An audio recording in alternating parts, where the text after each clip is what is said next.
Bonjour et bienvenue sur la chaîne YouTube d'Omerta. Je suis heureux une nouvelle fois de vous retrouver pour un grand entretien.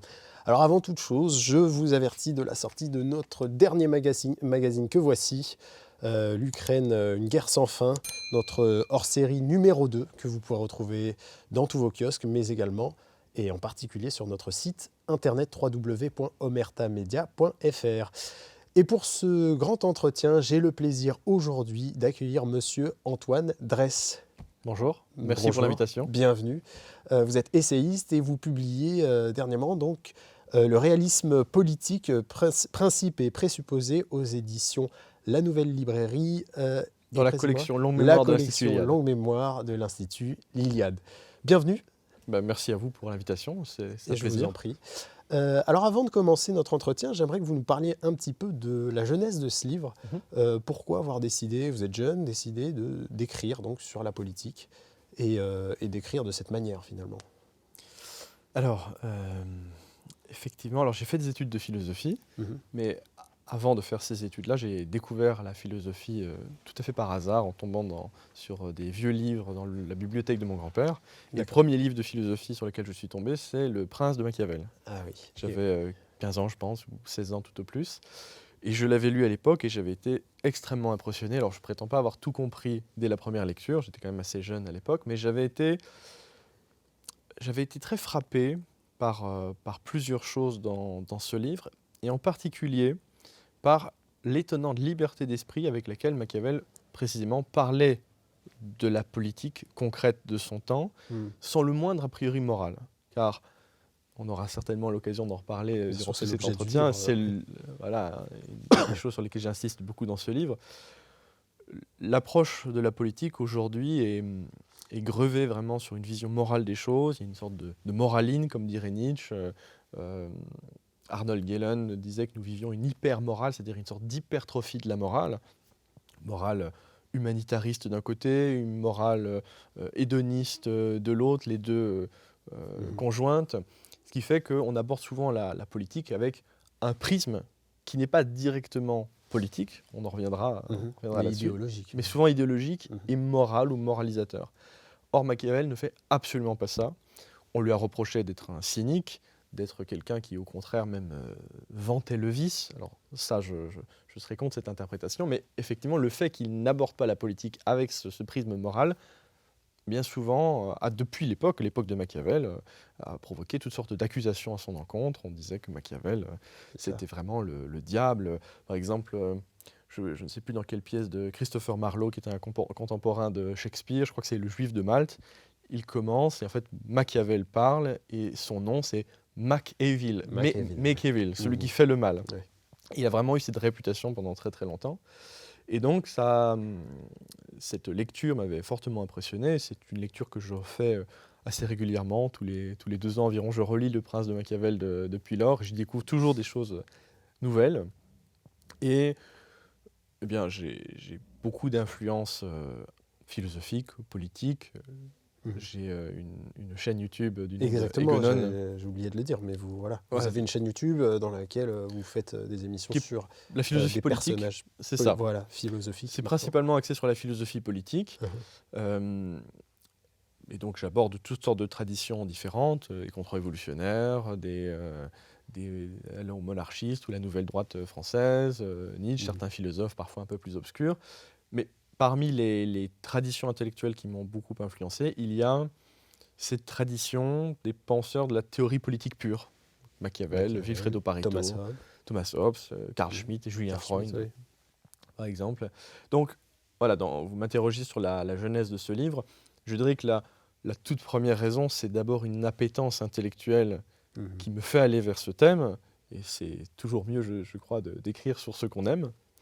Donc ça, c'était presque une raison personnelle, une envie de synthétiser certaines leçons que j'aurais pu retirer de toutes ces lectures, toutes ces années. Et ensuite, il y a une raison plus objective qui répond selon moi à un besoin de notre époque. J'en ai déjà un peu parlé, c'est précisément ce règne de l'hypermorale qui empêche de voir la politique telle qu'elle est réellement, en tout cas quelle est sa finalité. On en parlait un peu en off avant le début de cette émission. Non seulement nous vivons dans une époque hyper moralisante, mais nous vivons aussi dans une époque très politique, très politisée, où tout est sujet à des discussions politiques au sens de polémique du terme. Mhm. Rien ne sort du carcan de la politique aujourd'hui, que ce soit des cours dans des écoles, que ça aille même dans les couples privés, par exemple, des discussions de famille où Mhm. on s'entre-déchire à propos de On questions voit que, politiques. par exemple, on a traité dans l'un de nos derniers magazines du wokisme, Ouais. l'idéologie woke, qui s'immisce jusqu'à l'intime le plus profond, hein, Exactement. jusqu'à la sexualité, et jusqu'à la sexualité d'enfants, si tant est qu'il puisse y avoir sexualité pour des enfants.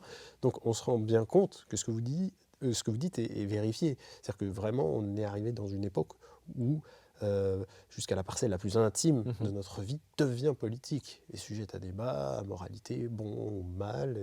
Exactement. Et Voilà. à combat. Et Parce un que justement, combat. c'est une des caractéristiques du politique qu'ont dévoilé des auteurs comme Machiavel et tout ça, c'est que le politique, fondamentalement, c'est quelque chose de polémique, de polémogène, c'est-à-dire qui Polémogène, oui. porte vraiment le combat, Le qui peut conflit. aller très très loin. Ouais, exactement, le conflit. Mais donc tout le monde est sommé d'avoir des opinions politiques, mais ce n'est pas pour autant que tout le monde a une notion claire de ce qu'est l'activité politique, quelles sont les finalités de la politique, et au fond, chacun a un peu ses propres idées sur la question. De gauche à droite, on trouvera des gens qui pensent que la politique a pour but d'établir le règne de l'égalité, par exemple, que d'autres... Parlons de réalisme, pour le coup. Alors, Vous dites droite et gauche. Est-ce que, c'est pas forcément un lien directement avec votre livre, mais vous considérez aujourd'hui qu'il existe encore une gauche et une droite, et que ça n'a pas été forcément... ça a été peut-être cette forme de bipartisme qu'on peut avoir en France, par exemple, a été peut-être un instrument pour gérer la politique aussi. oui, en tout cas, ça a été une de ces modalités d'expression, ça c'est vrai. Alors, je n'aborde pas cette question du clivage gauche-droite dans mon livre, mais on peut en parler effectivement. Moi, je suis de ceux qui pensent que ce clivage a encore une pertinence aujourd'hui.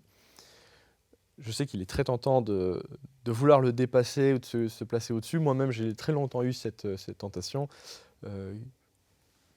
Je vais citer cette phrase de mémoire, mais une phrase de Ortega y Gasset qui m'a longtemps plu, qui disait se dire de gauche ou de droite, c'est comme dire qu'on ne pense qu'avec le cerveau gauche ou le cerveau droit.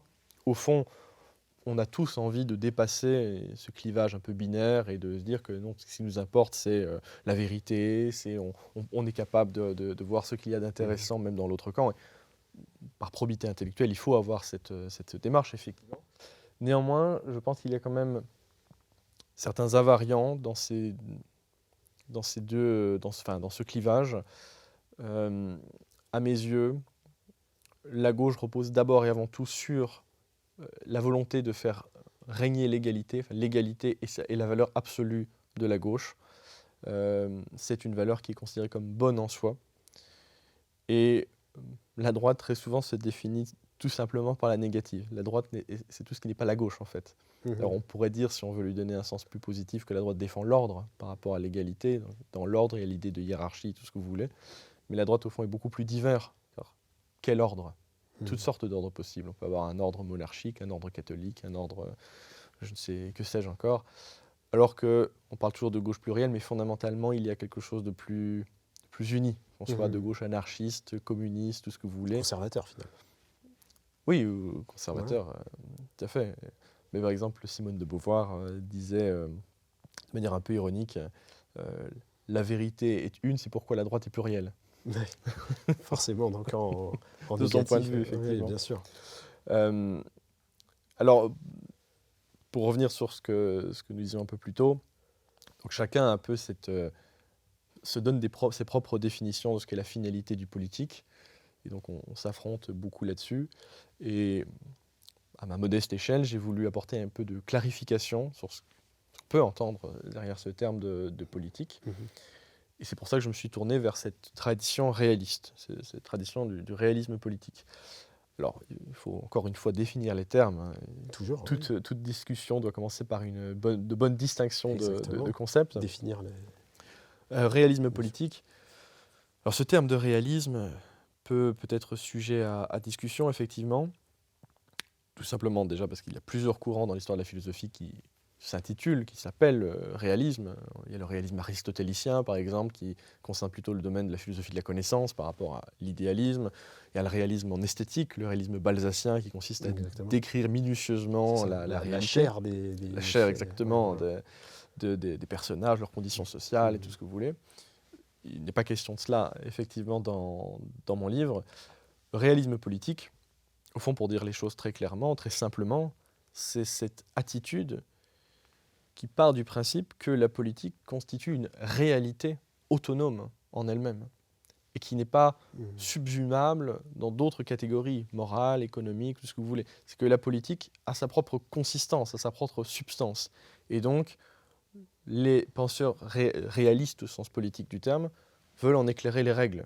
Quelle est la finalité propre du politique? Comment est-ce que ça fonctionne, pour dire les choses très clairement, très simplement? Dans la mécanique, finalement. Dans la mécanique. Expliquer vraiment Et donc, dans la tradition italienne, généralement, on fait cette distinction entre la politique ou le politique.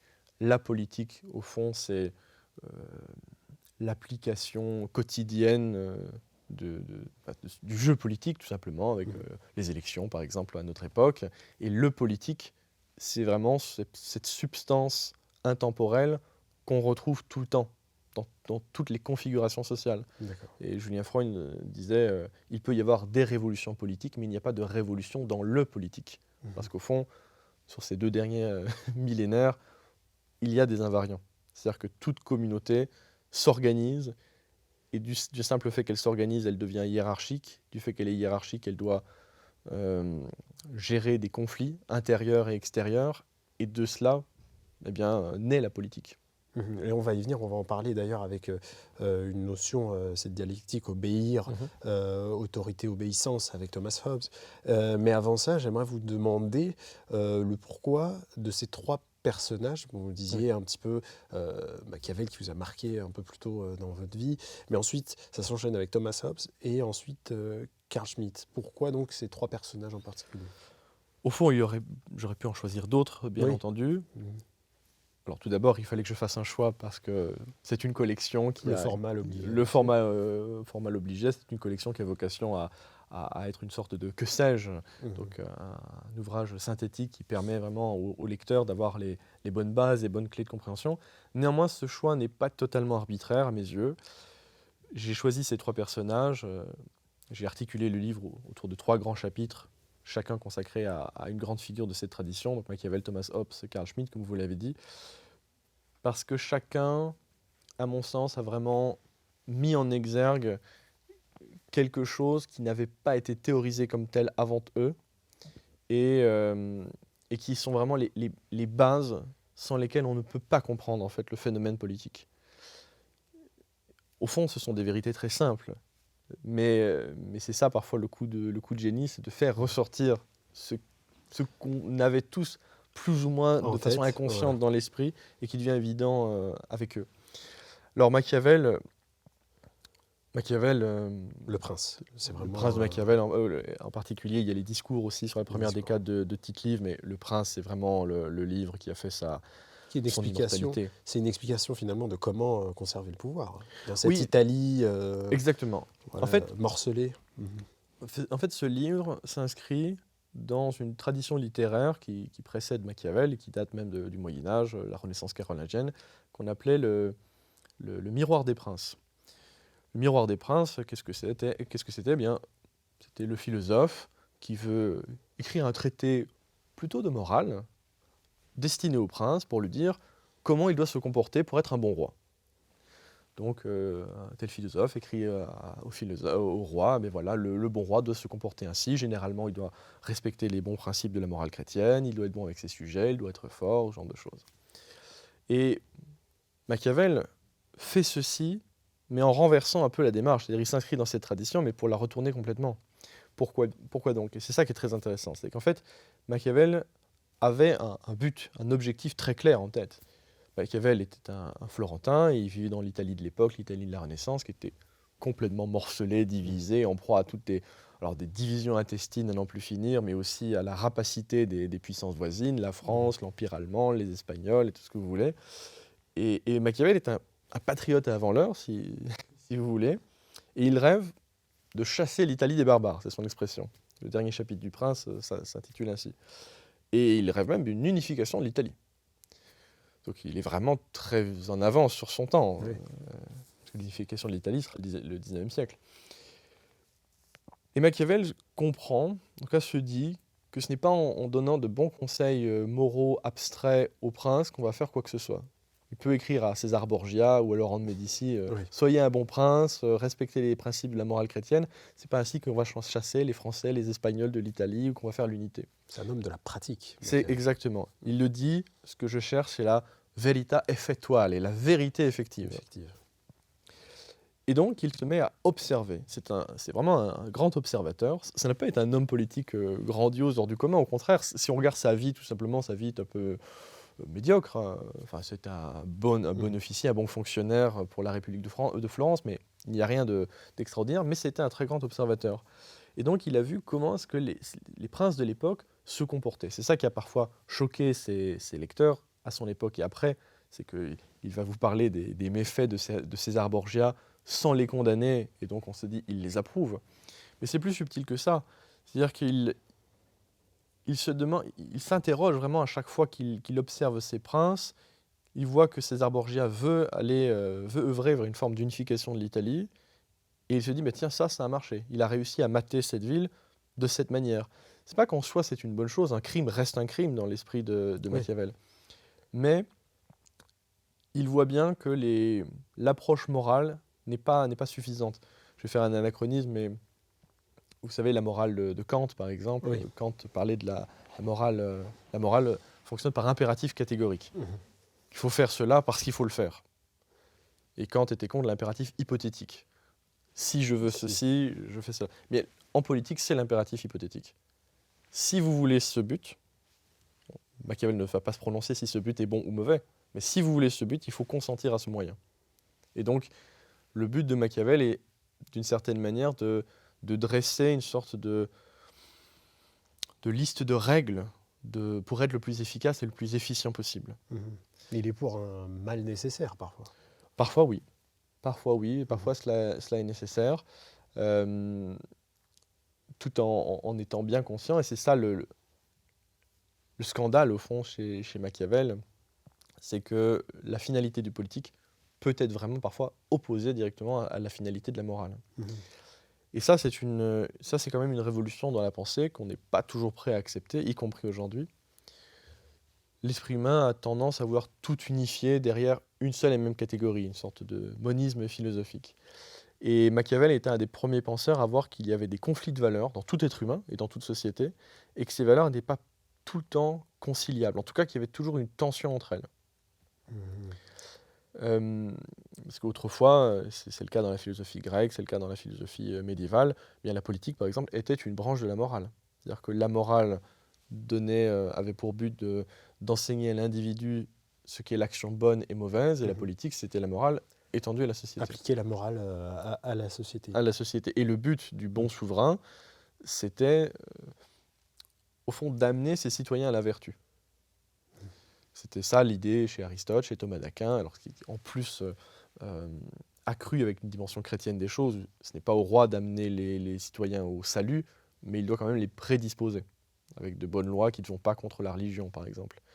Et là encore, Machiavel dit, au fond, ce n'est pas au prince de faire des Italiens de parfaits saints pour libérer l'Italie. Ce sont deux finalités complètement différentes. Est-ce que finalement, les trois personnages que vous reprenez et leur discours, est-ce que finalement, ils ne disent pas que la politique n'est pas quelque chose de rationnel ? Est-ce que c'est... Ou alors non, au final, c'est rationnel, mais il ne faut pas y mettre les intentions que... Je vois ce que vous voulez dire, Ouais. et en même temps, il y a quelque chose de profondément irrationnel. Pourquoi donc ? Déjà parce que, et ça Machiavel le dit, une bonne partie des actions nous échappent complètement. Eh oui. C'est toute la dialectique entre la virtu et la fortuna. C'est-à-dire que cette notion de règle, comme je vous l'ai dit, Machiavel vise à établir une sorte de liste de règles. Ce n'est pas des règles comme dans un jeu d'échecs ou le jeu de dames, où là, la part de chance, au fond, est réduite vraiment au strict minimum. On a C'est de la stratégie. C'est de la stratégie, et surtout, on a une vue d'ensemble sur l'ensemble du jeu. Exactement. Donc, et des règles définies. des règles définies, etc. Et donc, au fond, on n'est jamais surpris, parce qu'on voit déjà le jeu de l'adversaire. Dans la politique, ce n'est pas le cas. On nage vraiment dans le vide le plus complet, et on ne maîtrise pas ses actions. C'est-à-dire qu'on pose une action, l'action est déterminée, mais elle s'inscrit dans un dans un terreau qui, lui, est complètement indéterminé. On ne peut pas savoir ce que pensent tous les autres Est-ce acteurs. qu'il n'y aurait pas une forme de déterminisme aussi sur certains aspects qui contredirait ça, justement? Au fond, c'est indifférent. Quand bien même il y aura un déterminisme, ce n'est pas le... Si les choses étaient déterminées, alors peut-être par la fortune, comme le dirait Machiavel, ou alors par des superstructures de tout ordre, peu Simplement importe, des moyens de production. ou les moyens de production, si on veut aller là-dedans, mais peu importe, le dirigeant n'est pas au courant de tout ce qui détermine. Notre part de connaissance est forcément limitée. Et c'est ce qui définit pas, ça définit par exemple un bon d'un mauvais dirigeant, quelqu'un qui a Oui. connaissance des forces en présence. Alors, ça en ferait partie de ses prérogatives, de sa capacité de réaction et de réactivité. Est-il suffisamment souple pour pouvoir se retourner, ou est-ce qu'il est au contraire attaché à une vision des choses beaucoup trop rigide qui ferait que, même si, c'est ça encore, on peut avoir la meilleure idée du monde, c'est pas pour autant qu'on est un bon souverain ou un bon homme politique. C'est un peu le cas aujourd'hui, on en parlait un peu avant cet entretien. J'aimerais bien qu'on fasse le parallèle aussi avec l'actualité ou plus ou moins la période que l'on vit. Je prends l'exemple des Français, des journalistes, et il y a très souvent une même analyse qui ressort, qui est celle de l'entre-soi. C'est-à-dire que vous avez une caste qui pense le monde d'une certaine manière et qui souhaite imposer son schéma au reste, mais qui ne vit pas la réalité du terrain. Et de ce fait, se retrouve en permanence dans l'erreur, mais qui n'a pas l'impression d'être dans l'erreur, puisque de son point de vue, c'est la juste marche à suivre, vous voyez. Oui, c'est un très bon exemple. On peut se retrouver avec des Bruno Le Maire qui pensent avoir fait tout ce qu'il a pu et qu'il a agi des meilleures manières, mais pour autant, il a été contre les intérêts, en tout cas, d'une population. Tout à fait, c'est un bon exemple pour les journalistes, pour les politiques, effectivement, qui vont en politique avec des idées préconçues et qui ne s'interrogent pas suffisamment sur la détermination du réel. Exactement. Et qui veulent toujours appliquer des règles. Et là encore, on peut faire cet aparté, mais il y a une critique, alors plutôt chez Carl Schmitt après, mais qui s'inscrit vraiment dans cette tradition du libéralisme en tant que tel. Alors, libéralisme, attention, c'est un mot très polysémique. Je ne parle pas ici. On met beaucoup de choses dedans. On met beaucoup de choses dedans. Je ne veux pas non plus entrer dans de la veine polémique. Je parle plutôt de conception libérale appliquée en politique. Je ne vais pas parler de l'économie ici. Parce qu'avant tout, le libéralisme naît d'abord comme une doctrine juridique, avant d'être une doctrine économique. Et Carl Schmitt disait quelque chose de très juste. Il disait, au fond, il n'y a pas de théorie politique libérale, il n'y a qu'une critique libérale de la politique. Au départ, la pensée libérale, et avec certaines raisons, je ne le nie pas du tout, parce qu'il y a une part de violence et d'arbitraire dans la politique qui peut faire peur et qui peut donner envie de s'en défendre, à juste titre. Mais au départ, justement, la pensée libérale veut en finir de plus en plus avec l'arbitraire du pouvoir et mettre à la place des normes, des règles qui viendraient contraindre ce pouvoir. Et ultimement, l'utopie libérale, ce serait le règne de la norme, par exemple. Et ça, c'est une vision du monde qui est partagée par beaucoup de gens dans l'establishment politique de nos jours. L'Union européenne en particulier, c'est une espèce de grand rêve kantien. De fabrique à norme. Hein, qui fabrique de la norme. Ouais. Or, la norme, bon, pour la gestion des affaires courantes, ça peut encore marcher. C'est bien d'avoir un cadre juridique ou un cadre normatif. Mais dès qu'on est face au cas d'exception, la norme, elle ne sait pas réagir, justement. Qui est le quotidien de c'est justement l'éventualité qui gît derrière toute décision politique. C'est un peu ce qui s'est passé pendant le Covid, où on a voulu imposer une réglementation générale, des restrictions générales, sans admettre que l'exception était la norme, finalement. Parce que tout à fait. Un traitement ne vaut que par individu et qu'on ne peut pas généraliser des contraintes. Tout à fait. Tout à fait. Mais ça dénote vraiment d'une vision politique très, très différente et non réaliste, justement. Mais justement, pour avancer un petit peu sur l'entretien, et donc on parle de restrictions, vous abordez Thomas Hobbes sous l'angle de la question obéir, autorité, obéir à l'autorité, aux restrictions. Je me demande si finalement ce n'est pas l'explication aujourd'hui de ce qu'est l'État omniprésent et qui devient un État écrasant aussi et qui empêche finalement le fonctionnement de la société. Est-ce que ce n'est pas finalement ce qui est décrit quand vous dites réalisme politique et que finalement l'État se doit d'être il se doit d'être obéi, Ouais. qu'on le suive et que ça passe justement par la contrainte et la force. Oui, ça, ça, il me semble que c'est un invariant Mhm. dans l'histoire. Alors, pas forcément toujours sur la forme de l'État. L'État est quand même, l'État moderne est une nouveauté dans l'histoire, mais Mhm. il y a toujours eu des hiérarchies, il y a toujours eu une souveraineté à la base Exactement. de toute communauté politique. Une protection Protection, en exactement. gage de... Tout à fait. En fait, Ouais. c'est ça qui est intéressant chez Thomas Hobbes. Chez Thomas Hobbes, il y a toutes sortes de choses qui peuvent être contestables, et l'idée même de contrat social, par exemple, Mhm. qui a été développée, parce qu'on attribue toujours ça à Rousseau, mais avant lui, Locke, Donc Hobbes et vous d'autres. trouvez un petit peu facile la notion de contrat social. Disons que oui, donc il ne faut pas le faire le procès à ces penseurs d'avoir accordé trop de crédit à cette idée. Évidemment, l'idée qu'il y a un état de nature pré-social ne tient pas. Et cela, c'est plutôt une vulgate qui est celle du rousseauisme ou ce genre de choses. Évidemment, ces penseurs-là étaient plus subtils. En fait, c'est une expérience de pensée. Hobbes parlait vraiment de vérité géométrique d'une certaine manière. Mais l'expérience est toutefois intéressante. Parce que la grande question de Hobbes, c'est vraiment de savoir pourquoi, au fond, on obéit. Et là encore, c'est une question nouvelle. Dans la pratique, évidemment, tout le monde s'est posé la question depuis les Grecs, etc. Mais ça n'a pas été conceptualisé ainsi. Si vous lisez les Politiques d'Aristote, par exemple, qui est un traité majeur dans l'histoire de la pensée, Aristote, Aristote. pardonnez-moi, ne se demande pas pourquoi est-ce que les Grecs obéissent à tel ou tel souverain. La question en fait, il part de l'évidence qu'il y a des commandés et des commandants, et sa question est plutôt de savoir quel est le meilleur des régimes. Est-ce que c'est l'aristocratie? Est-ce que c'est la monarchie? Est-ce que c'est la Il y démocratie? a Ce tout genre ce de choses. dialogue d'ailleurs qu'ils ont. Et tous les dialogues de Platon également. Ouais. Hobbes, au contraire, non, vraiment se demande mais pourquoi fondamentalement on remet notre vie dans les mains de quelqu'un d'autre? Et c'est quand même une grande question. Et c'est pas innocent que ce soit à l'époque de Hobbes, justement après les guerres civiles Mhm. qui ont martyrisé Religieuse, l'Europe. ouais. Parce qu'autrefois, pourquoi obéissons-nous à des gens? La réponse spontanée, c'était parce que Dieu l'a voulu. Omnis potestas ad Deo, disait saint Paul, ou alors parce que c'est dans la nature des choses. Et évidemment, une fois qu'on a traversé les guerres civiles, les guerres de religion, où les Européens se sont entre-déchirés comme rarement auparavant, eh bien des penseurs comme Hobbes, Spinoza, John Locke se remettent à penser. Dire, bon, peut-être que cette réponse par Dieu ou la nature n'est pas suffisante. Fondamentalement, il doit y avoir encore quelque chose d'autre. Et la réponse de Hobbes, c'est, je pense, la plus juste, mais Spinoza est totalement d'accord avec lui. Ils sont sur la même longueur d'onde. J'aurais pu parler Spinoza dans ce livre. Hobbes va dire au fond, c'est la peur. C'est la peur, c'est la crainte.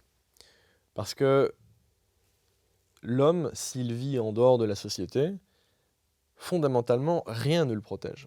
Même l'homme le plus fort, celui qui serait le plus costaud, ce genre de choses, nous sommes tellement démunis dans notre nature humaine que même le plus faible pourrait tuer le plus fort. L'homme est un animal social. Oui. Alors ça, c'est la raison pour laquelle c'est une hypothèse de pensée. Au fond, il n'y a pas d'état non social. Mais ce qui fait que ce qui va garantir la vie des gens, ce qui fait qu'on ne va pas s'entretuer, c'est qu'il y aura une autorité au-dessus de la communauté pour garantir la protection. On abandonne une partie de notre liberté. C'est que, comme le dit Hobbes, quand l'homme vit en dehors de la société, il possède un ius in omnia, un droit sur toute chose. Mhm. S'il n'y avait pas de société, il n'y avait pas de police, ce genre de choses, au fond, votre vélo, vous avez mis devant l'immeuble, je peux le prendre. C'est l'anarchie. C'est l'anarchie. Mhm. Je ne sais pas si vous connaissez le roman de William Golding, Mhm. Sa Majesté les Mouches. Si, Sa Majesté les Mouches. Vous Oui, connaissez, oui, qui raconte l'histoire dans un avion Mhm. qui transporte une quinzaine de jeunes enfants, Ouais. de jeunes garçons, qui s'échouent sur une île déserte. Et en fait, on a Et en vraiment... fait, c'est une Robinsonade finalement. Et c'est une Robinsonade parce Ouais. qu'en fait, ces jeunes garçons, au départ, ils ont encore un petit vernis de la société. Mhm. Et très vite, ce vernis Tombe. s'effondre. Et là, commence la barbarie la plus sauvage, Mhm. des sacrifices humains, ce genre de choses, Oui, etc. oui, oui. Ça, c'est vraiment une métaphore hobbesienne. Et donc, Hobbes a montré fondamentalement, on obéit en échange d'une protection. C'est le cogito ergo sum de Descartes, mais c'est Mhm. protego ergo obligo. Je protège, donc j'oblige. Voilà, tu les obliges. Et c'est ça qui fonde la légitimité, fondamentalement, de tout pouvoir. S'il ne remplit pas cette condition, on finira par lui désobéir à terme. Il serait illégitime. Et il serait illégitime. Mm. Et c'est ça qui est intéressant parce que là encore, je vous parlais du règne de la norme, du normativisme. Si on si on ne réfléchit pas à ça, on pourrait se dire qu'on obéit parce que telle chose est interdite. Mais non, on obéit à l'interdiction parce qu'il y a une puissance derrière, d'abord, fondamentalement. La loi ne tombe pas du ciel. C'est ce que, encore une fois, Hobbes disait, les lois sans épée ne valent rien. Il y a d'abord une puissance qui, ensuite, crée les normes, les règles, les interdictions, etc. Et alors évidemment, il ne faut pas non plus prendre... Hobbes était très très radical à l'époque, il a été très marqué justement par les guerres civiles, et donc lui, dans le Léviathan, donne quasiment tout pouvoir au souverain. Ça, ce n'est pas le propos de mon livre, je ne dis pas qu'il faut le suivre partout. Pour moi, c'est plutôt son intuition de départ, elle est très, très intéressante.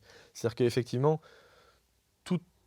une masse ne peut pas s'organiser d'elle-même, elle a forcément besoin d'une souveraineté, elle a forcément besoin de quelqu'un ou d'un groupe d'individus pour l'organiser politiquement. Autrement, l'individu deviendrait un loup pour l'homme. Exactement. Enfin, un loup pour l'autre. Exactement. Et donc, une question politique, justement, ça peut être de savoir quel degré d'obéissance nous devons au souverain. Le fait qu'il y ait de l'obéissance ne veut pas dire qu'il faut obéir en tout. Mais en tout cas, ça va être une des tensions, justement, dans toute conception politique.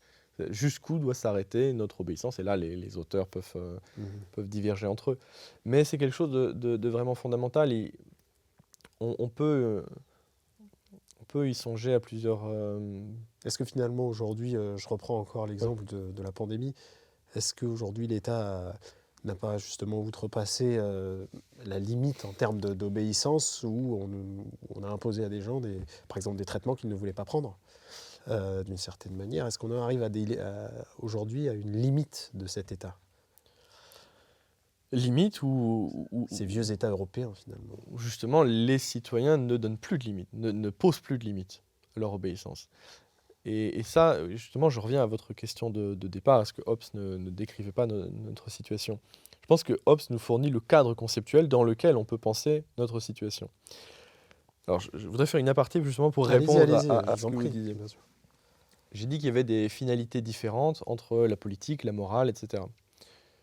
La morale, par exemple, a pour finalité le bien ou le mal. L'économique, l'utile ou le nuisible, ou le rentable, non rentable. L'esthétique, le beau et le laid, par exemple. La politique, on verra avec Carl Schmitt, c'est plutôt la distinction ami-ennemi. Ce sont des finalités qui sont différentes. Si on applique à l'une la finalité de l'autre, on va droit à toutes sortes de catastrophes. Si on mène la politique uniquement sous le prisme moral, eh bien, on peut vraiment conduire son pays au gouffre. Ce n'est pas pour autant qu'il n'y a pas de lien ou d'interaction entre eux. Là encore, Machiavel est très intéressant, c'est-à-dire qu'il voit bien qu'un peuple régi par telle morale ou par telle autre ne se gouverne pas de la même manière.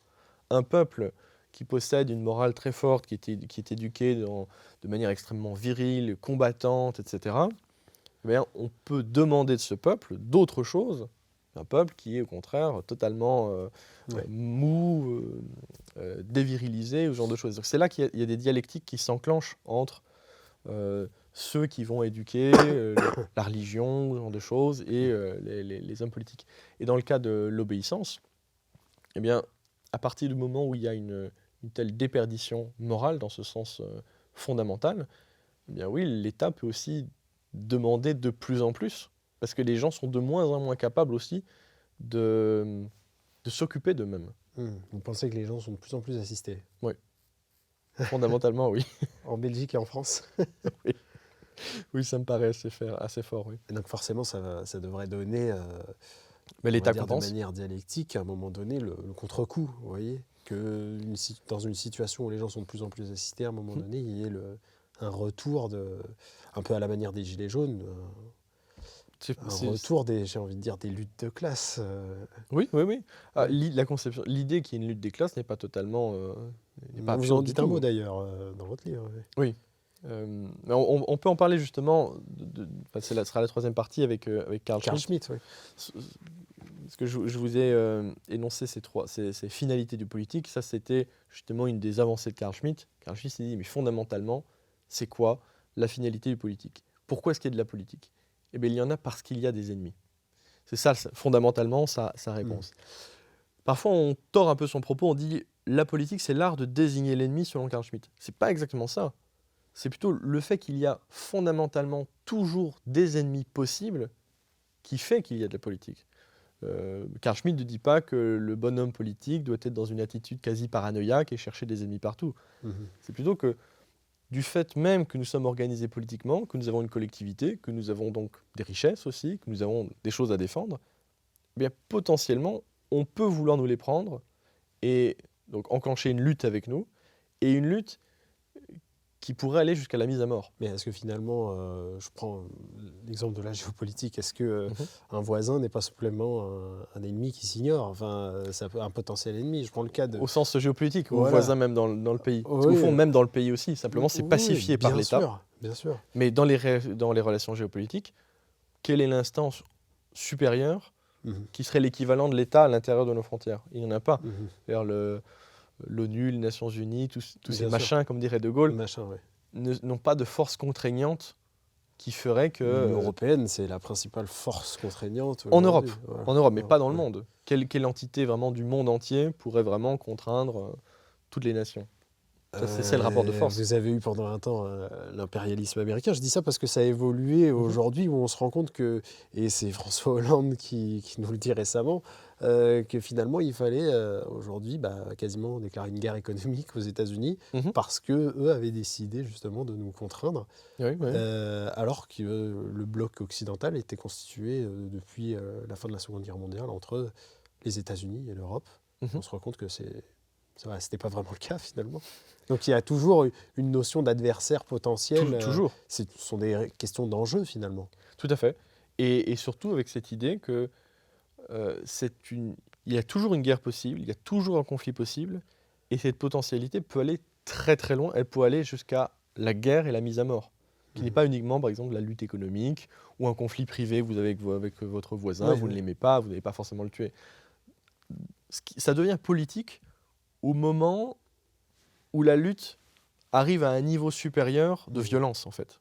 Et c'est pour ça que même dans notre actualité la plus quotidienne, la plus brûlante, des mouvements sociaux qui arrivent à un moment d'ébullition, d'explosion au point qu'on en arrive à de la violence, c'est proprement politique. L'État peut être un ennemi pour ses citoyens.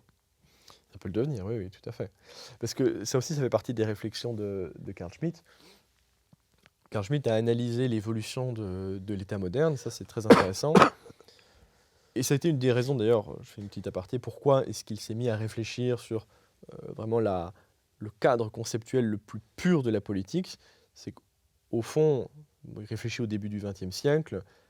Au début du XXe siècle, encore à la nôtre, on avait tendance à penser selon les concepts de la philosophie politique classique qui amalgamaient politique et État. On définissait l'État par la politique et la politique par l'État. Et Carl Schmitt voyait bien que ça commençait déjà à évoluer à son époque. Il s'est dit qu'il faut absolument ne pas faire la même erreur que les médiévaux. Vous savez, les médiévaux qui se retrouvaient avec les textes d'Aristote. Ouais. Aristote, il parle des cités-États.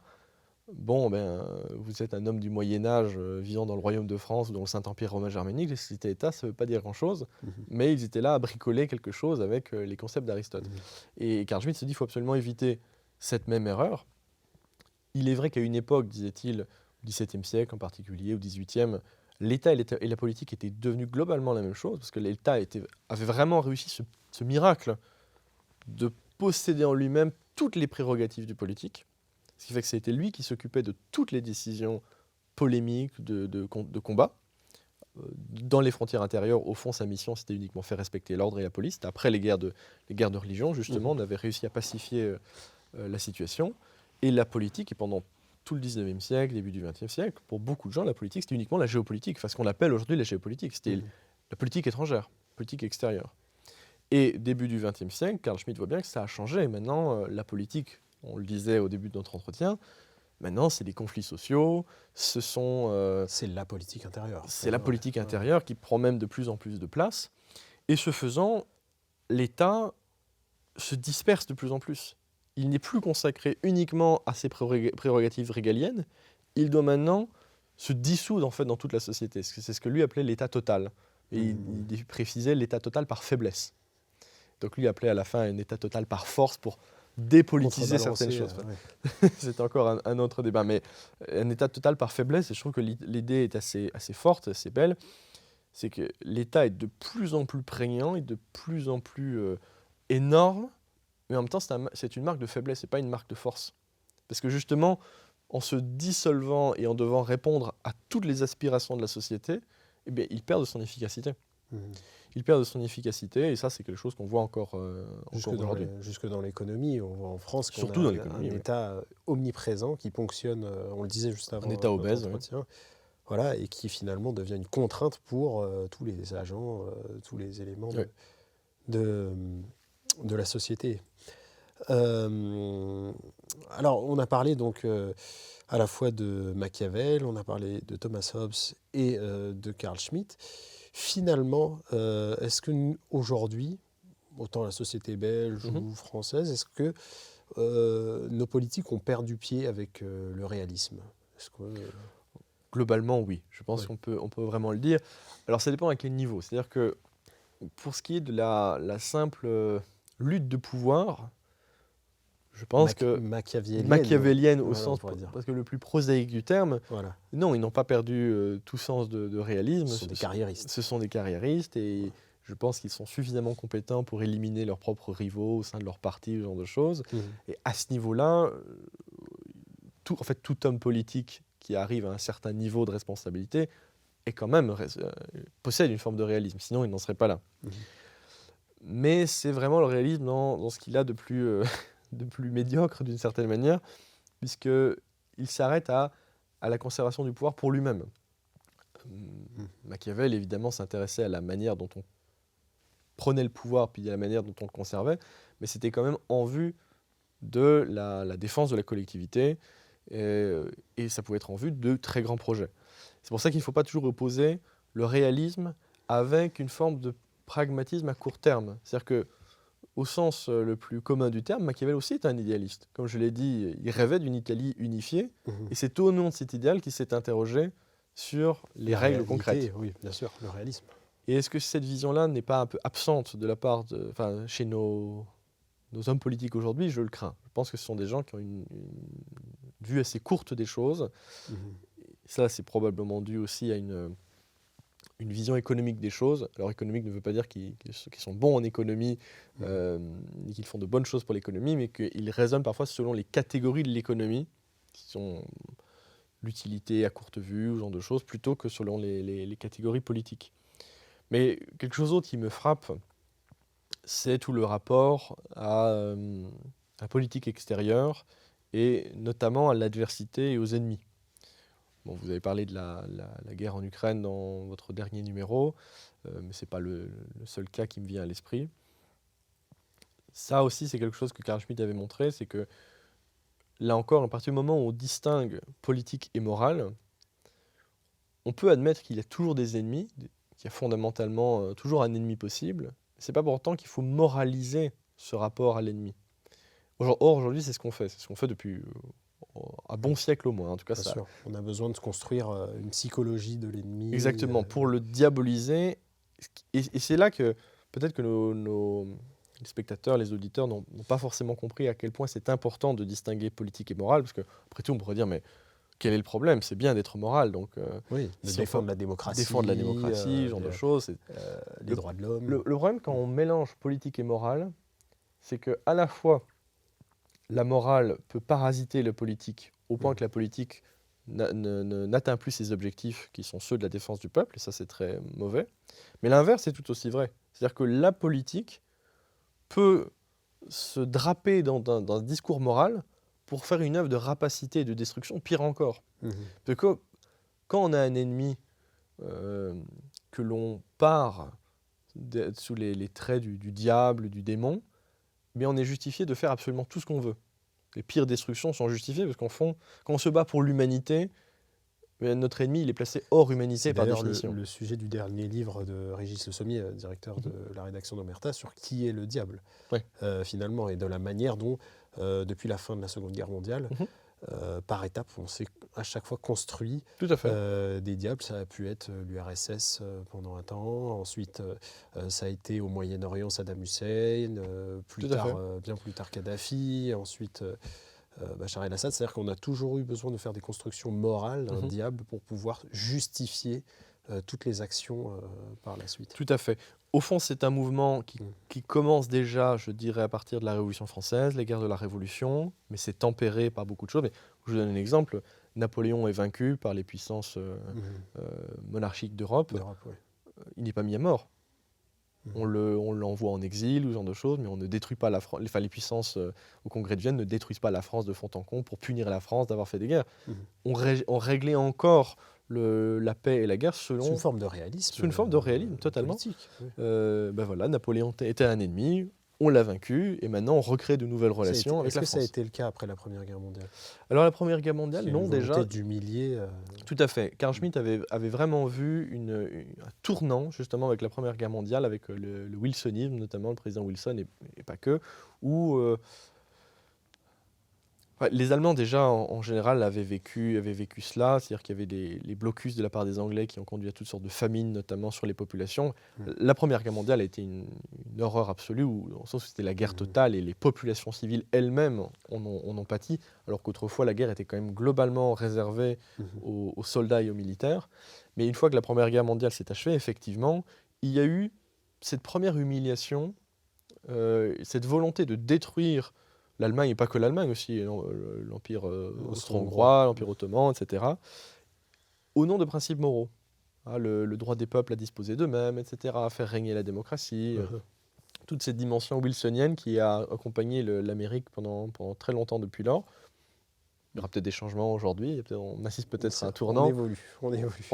on verra. Mais donc effectivement, la Première Guerre mondiale a instauré une forme déjà de notion de guerre juste, mais pas au sens où la guerre juste de l'époque chrétienne, mais une nouvelle guerre juste, les croisades démocratiques par exemple, Mhm.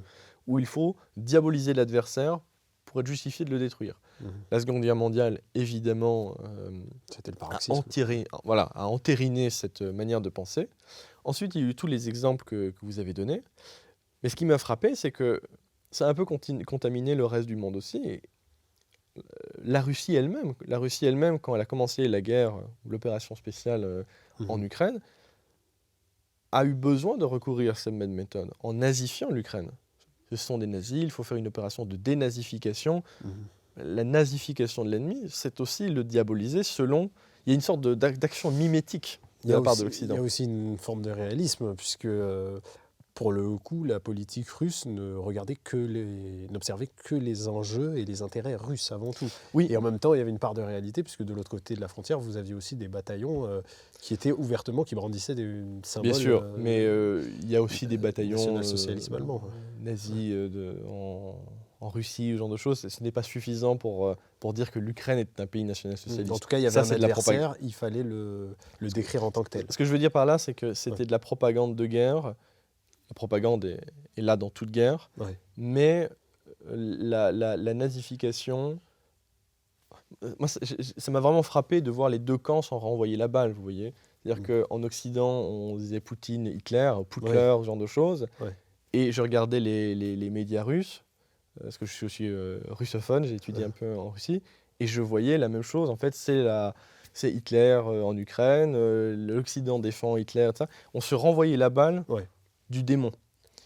Et ça, je pense que c'est vraiment encore une des conséquences, la queue de comète de cette ère dans laquelle nous avons vécu au XXe siècle. Mhm. Puisse-t-elle disparaître, je l'espère, car cela conduit vraiment aux pires destructions, selon moi. Mhm. En tout cas, on est dans une nouvelle redistribution des cartes depuis l'arrivée au pouvoir de Donald Trump. La constitution également des BRICS depuis quelques années avec la Russie, la Chine, l'Afrique du Sud, et donc forcément une nouvelle forme de polarisation.